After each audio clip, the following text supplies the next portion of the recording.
আসসালামু আলাইকুম। বাংলাদেশ ক্রিকেটে চলতেছে এক ধরনের বলতে গেলে সার্কাসে। এখন শোনা যাচ্ছে যে তামিম ইকবাল এবং কিছু কিছু বাংলাদেশি প্লেয়ারদেরকে নিয়ে সংবাদ সম্মেলন করবেন এবং সেখানে তাওহিদ হৃদয় বিষয়কে প্রাধান্য দিয়ে তাওহিদ হৃদয় বিষয়টা নিয়ে খোলাসা করবেন।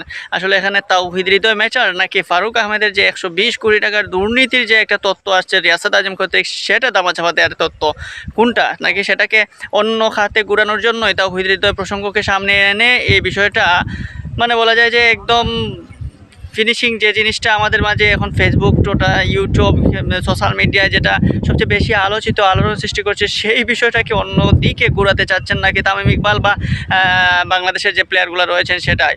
সো এখন এই বিষয়টা আসলে যত সময় যাবে ততই আসলে সামনে দিয়ে আরও গুলাটে হবে। যে বিষয় বোঝা যাচ্ছে যে তামিম ইকবাল যে দীর্ঘদিন থেকে মোহামেডানেরও হয়ে ক্যাপ্টেন্সি করেছেন এই সিজনে, এবং সেখানে তার পরবর্তীতে তিনি স্ট্রোক করার পর তিনি বর্তমানে রেস্টে রয়েছেন। রেস্ট থাকা অবস্থায় তাওহিদ হৃদয় ভারপ্রাপ্ত ক্যাপ্টেন হিসেবে মোহামেডানের দায়িত্বে ছিলেন, এবং সেখান থেকে এই মুহূর্তে তামিম ইকবাল রেস্টে রেখে এসেই এখন শোনা যাচ্ছে তিনি মিডিয়ার সামনে আসবেন তাওহিদ হৃদয় বিষয়টা নিয়ে। তাওহিদ হৃদয় এবং আম্পায়ার শরফুদ্দুল্লাহ ইবনে শহীদ সৈকতের বিষয়টা নিয়ে খুবই কথা হচ্ছে, এবং সেই কথার আলোকে শহীদুল্লাহ ইবনে শহীদ সৈকত শোনা যাচ্ছে যে বিসিবির চাকরি ছাড়তে পর্যন্ত চাচ্ছেন, শুধুমাত্র এলিট প্যানেলের আম্পায়ার হিসাবে তিনি থাকতে চান।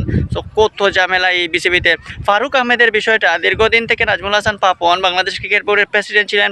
বাংলাদেশ ক্রিকেট বোর্ডের প্রেসিডেন্ট থাকা অবস্থায় অনেক ধরনের দুর্নীতির কথা আসছে, এবং সেই দুর্নীতি এই মুহূর্তে ফারুক আহমেদ কিছুটা হলেও, যখন আমরা ভাবছিলাম যে ফারুক আহমেদ এই বিষয়টা সমাধান করছেন, দুদক এই বিষয়ে জড়িত হয়েছে, দুদক দুর্নীতির প্রমাণ পেয়েছে, অনেক বিষয় এসেছে গত বিপিএলে, অনেক আয়ের হিসেব নিকেশে অনেক পার্থক্য দেখা গিয়েছে। সেই পার্থক্য যখন আমরা সবাই সাধুবাদ জানাচ্ছিলাম যে ফারুক আহমেদ এই বিষয়টা নিয়ে খুব সুন্দরভাবে সামাল দিচ্ছেন, বা সুন্দরভাবে ফারুক আহমেদ দুদকের মাধ্যমে দুর্নীতির বিষয়টা সামনে তুলে আসছেন, ঠিক তখনই রিয়াসাত আজিম একদম চাঞ্চল্যকর একটা তথ্য দিলেন। 120 কোটি টাকা সরিয়ে ফেলার যে তথ্যটা ফারুক আহমেদ দিলে মাধ্যমে, সেই বিষয়ের কারণে বাংলাদেশ ক্রিকেট বোর্ডের প্রেসিডেন্ট ফারুক আহমেদ বর্তমানে রয়েছেন প্রশ্নবিদ্ধ। এই বিষয়টার এখন সুরাহা না হওয়া পর্যন্ত বাংলাদেশ ক্রিকেট বোর্ডে বা বাংলাদেশ ক্রিকেটের ফিউচারটা কি সেটা আসলে বোঝা যাচ্ছে না।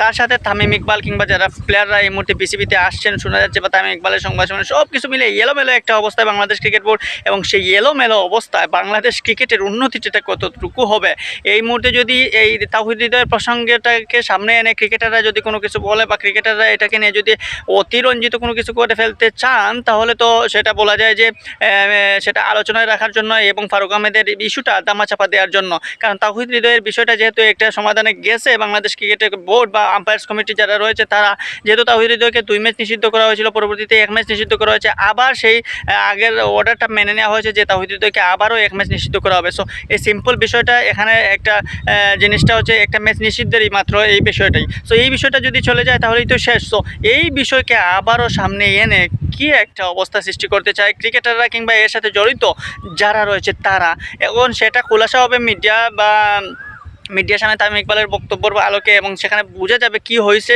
মূল ঘটনা। তো এটাই বোঝা যায় যে বাংলাদেশ ক্রিকেট বোর্ড এই মুহূর্তে দুর্নীতিতে নিমজ্জিত, এবং দুর্নীতির এতটাই নিমজ্জিত এবং এতটাই স্বজনপ্রীতি যে এখন একজন আরেকজনকে বাঁচাতে উঠে পড়ে লেগেছে, এবং সেক্ষেত্রে বাংলাদেশ ক্রিকেট বোর্ডের ভবিষ্যৎটা এই মুহূর্তে বলা যায় যে খুবই একটা অন্ধকারে, এবং সেই অন্ধকারটা কবে আলোকিত করবে, সেই আলোকিতটা একমাত্র করতে পারে রিয়াসাত আজিমের সেই তথ্যটা, এবং সেই তথ্যটা যদি সঠিকভাবে প্রমাণিত হয় তাহলে তো সেটা বেটার। আমরা সবাই চাই যে ক্রিকেটটা দুর্নীতি মুক্ত হোক, কিন্তু যদি সেখানে ফারুক আহমেদ জড়িত হন এবং তাকে বাঁচাতে যদি তামিম ইকবালরা সংবাদ সম্মেলন করেন, তাহলে বুঝতে হবে সেটা আসলে ক্রিকেট একেবারেই ধ্বংস, এবং এই ক্রিকেটটাকে ফিরিয়ে আনতে হলে আবারও মাঠে নামতে হবে ক্রিকেট প্রেমীদের, যারা ক্রিকেটটাকে ভালোবাসে তাদেরকেই সোচ্চার হতে হবে।